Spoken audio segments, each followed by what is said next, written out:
Assalamualaikum warahmatullahi wabarakatuh. Pada kesempatan ini, kita akan membahas materi tentang lumut. Sebelum masuk ke pembahasan materi, kita simak terlebih dahulu video gambaran lumut berikut ini.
Pernahkah kamu melihat lumut?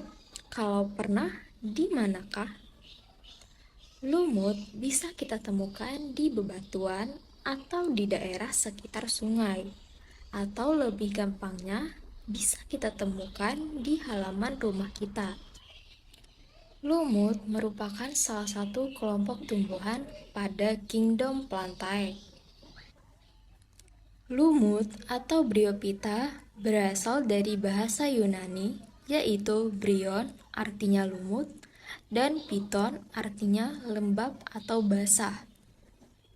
Jika digabungkan, artinya tumbuhan yang hidup pada tempat-tempat yang lembab. Nah, ciri-ciri lumut adalah sebagai berikut.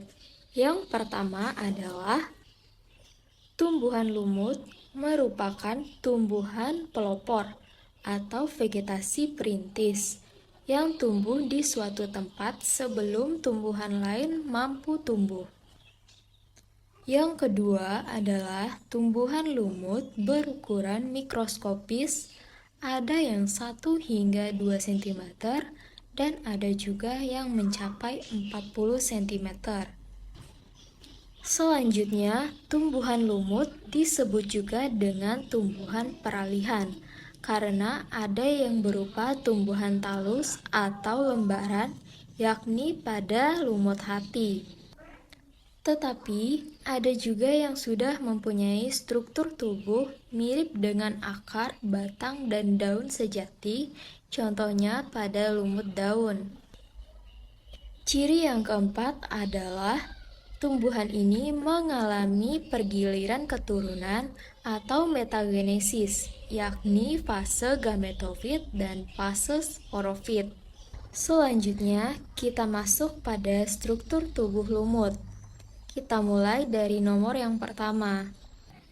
Nomor 1 adalah sporangium, yaitu kotak spora yang berfungsi untuk memproduksi spora sekaligus sebagai tempat spora hingga matang.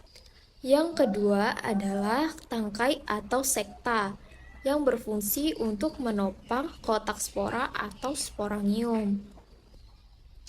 Yang ketiga adalah daun. Daun lumut terdiri atas satu lapis sel yang mengandung klorofil yang membentuknya menyerupai jala. Yang keempat adalah rizoid yang tersusun atas satu lapis sel dan berfungsi untuk menyerap air dan garam-garam mineral. Yang kelima adalah batang. Batang tumbuhan lumut tidak seperti batang sejati karena tidak memiliki berkas pengangkut xilem dan floem. Nah, kita masuk pada klasifikasi lumut. Yang pertama adalah lumut hati atau Hepaticopsida. Lumut hati tubuhnya tersusun atas struktur berbentuk hati pipih, disebut talus, yang tidak terdiferensiasi menjadi akar, batang, dan daun. Contohnya adalah Marsanthia polymorpha.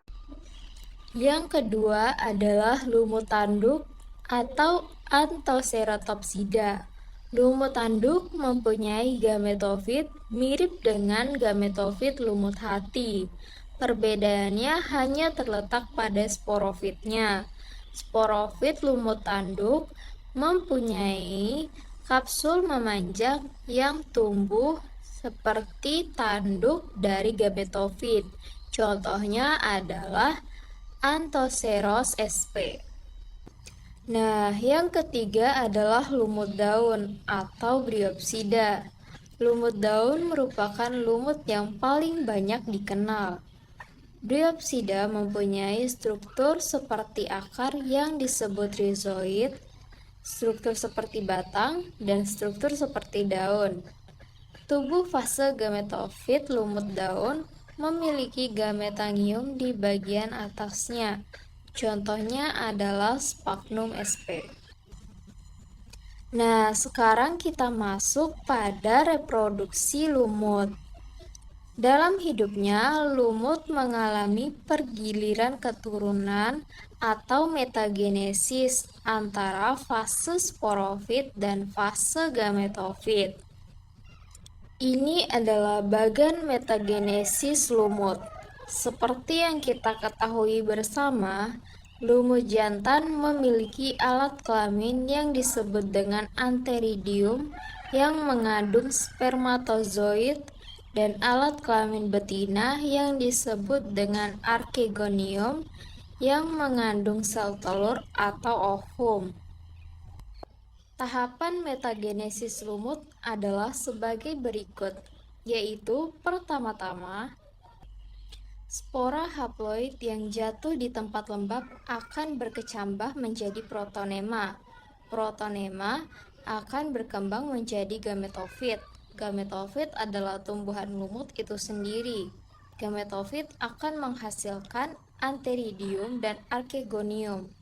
Antheridium menghasilkan gamet jantan dan archegonium menghasilkan gamet betina. Fertilisasi antara gamet jantan dan gamet betina akan menghasilkan zigot diploid. Zigot akan berkembang menjadi sporofit. Pada sporofit terdapat sporangium atau kotak spora. Di dalam sporangium terdapat sel-sel induk spora diploid yang akan mengalami pembelahan meiosis menjadi spora haploid. Nah, sekian materi kita untuk tumbuhan lumut atau Bryophyta. Semoga dapat kamu pahami dan bermanfaat untuk kamu. Assalamualaikum warahmatullahi wabarakatuh.